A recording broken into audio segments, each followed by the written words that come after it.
Can you guys hear me in the back? Good. Mic close enough? Okay.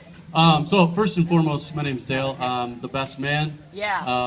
I think the most important thing we need to do first is thank the parents of both Paul and Katie. So Brian and Karen, are you guys here? Nope. You're right there. And then Bev and John, are you here as well? Nope. If we could just raise our glasses and make a toast to them. You guys put on an absolutely fantastic wedding, and we couldn't have been here without you. So, cheers.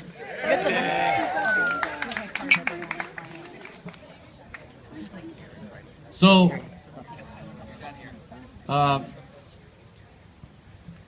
like I said, I'm Dale, Paul's best man, and I'm just going to give you a little bit of a background into me and Paul's friendship and how I came to meet Katie and where we're at today. So, like Josh kind of said, the first time I met Paul, it was actually at Burton Field, which is what I recall anyway, and there was news all about town about this kid moving back into the United States from Belgium.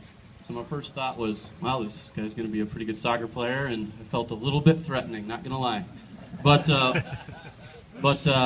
that was put to ease when I realized that he was a pretty one-dimensional player. No offense, no offense to that. He was, very good soccer player actually, and a lot of my memories, cerebral, very cerebral player. Ryan Giggs-esque, if you will. But no, a lot of our memories were shared on the soccer field. And if I could talk about us growing up a little bit, some of the things that are stuck in my memory are cousin subs, which Paul worked at, I think, his junior year. Spent a lot of time in there together. I spent a lot of time watching him mow his lawn, just waiting to hang out. But John Man needed to get it done, and he needed Paul's help, so I spent a lot of time watching that. But he also gave me a lot of advice, and one of the biggest things was how comfortable Paul was around girls. And I know it's kind of funny to think about, but he always just seemed to carry himself in a way that attracted a lot of girls. Not gonna lie, but it was in a very positive way because Paul. This is a family show. Paul has very good looks. I mean, take a look at the guy. But also his personality. It's just really easy to be, to just be around. And I kind of was that guy off to his right in the shadows, just kind of learning from the master, so to speak. And a number of our other friends were pretty solid in that aspect, too. I mean, Scotty in the back there was engaged in the 5th grade, I want to say. Davis, who can't be with us, obvious stud of the Hudson community, and who can't love that guy, Seth? Oh, yeah! No, but all kidding aside,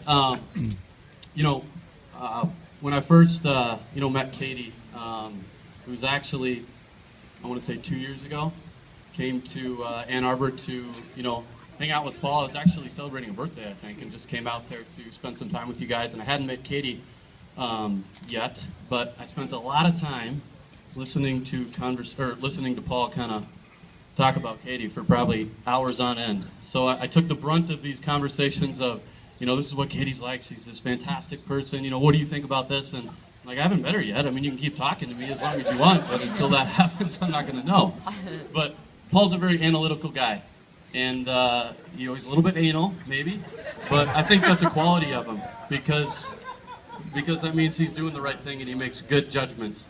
And when I arrived in Ann Arbor, I remember sitting in this apartment with his friend Chris, and he called up Katie, and she was going to come over.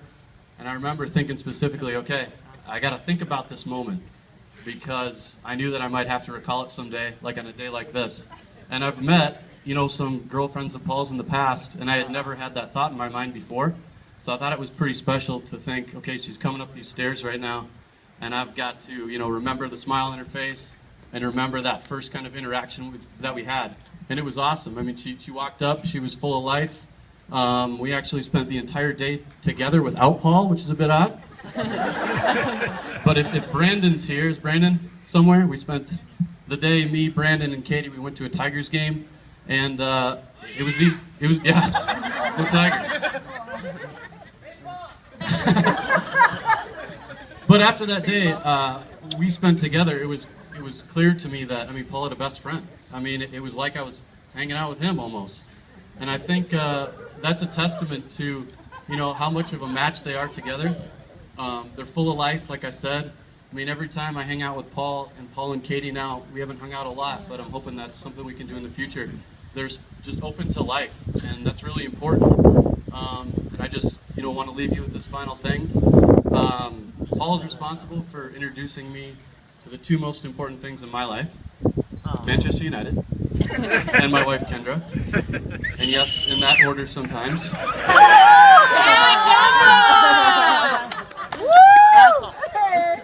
But I just want to say I'm sorry I couldn't return the favor in introducing, you know, Katie to you.